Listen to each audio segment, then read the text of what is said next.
Si est-il le premier incident de l'année à Cannes? Ce mercredi, lors du deuxième tapis rouge de cette édition 2023, une femme a réussi à s'incruster devant les photographes pour faire passer ses revendications. Rapidement arrêtée par la sécurité, elle a fait le buzz pendant quelques heures. À chaque année sa polémique. Comme cela arrive régulièrement, le Festival de Cannes a vu ce mercredi 17 mai 2023 une femme s'incruster sur le tapis rouge alors qu'allait démarrer la séance de 22 heures. Vêtue d'une robe de la même couleur, qui laissait entrevoir un faux ventre de femme enceinte, elle a rapidement été arrêtée par la sécurité, non sans avoir pu poser devant les photographes d'abord.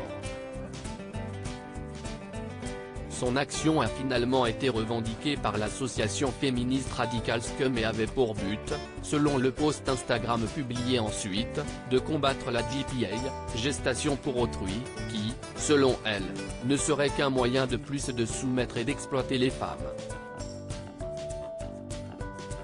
Le 17 mai 2023, une militante Scum a foulé le tapis rouge du Festival de Cannes, vêtue d'une robe rouge, pour dénoncer la gestation pour autrui, étroitement liée à l'industrie cinématographique. La gestation pour autrui est le prêt du corps des femmes pour porter des enfants qui seront remis à la naissance à ceux qui les ont commandés, peut-on lire sur leur compte dans un très long message qui explique également que la tenue rouge de la jeune femme rappelait celle de la série La Servante écarlate, qui traite de l'exploitation du corps des femmes. Déjà venu l'année dernière un message qui est passé par cette jeune femme, une habituée des coups d'éclat sur le tapis rouge.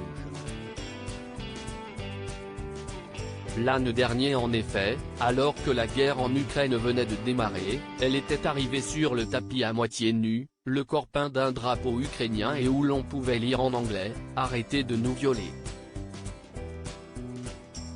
À l'époque, elle avait expliqué que les femmes en Ukraine étaient les premières victimes du conflit car elles étaient abusées sexuellement par les hommes russes et ukrainiens.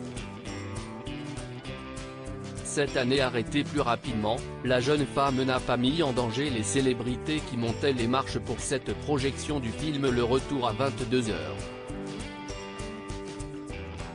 Iris Mittenard, sublime dans les bras de son compagnon Diego El Glaoui, a fait le show dans sa robe blanche. Virginie Ledoyen et Suzy Bemba, les deux actrices du film projeté, avaient elles aussi mis les petits plats dans les grands, niveau look. L'ex-compagne d'Ariel Mallet avait notamment misé sur un décolleté plongeant que les photographes n'ont pas manqué.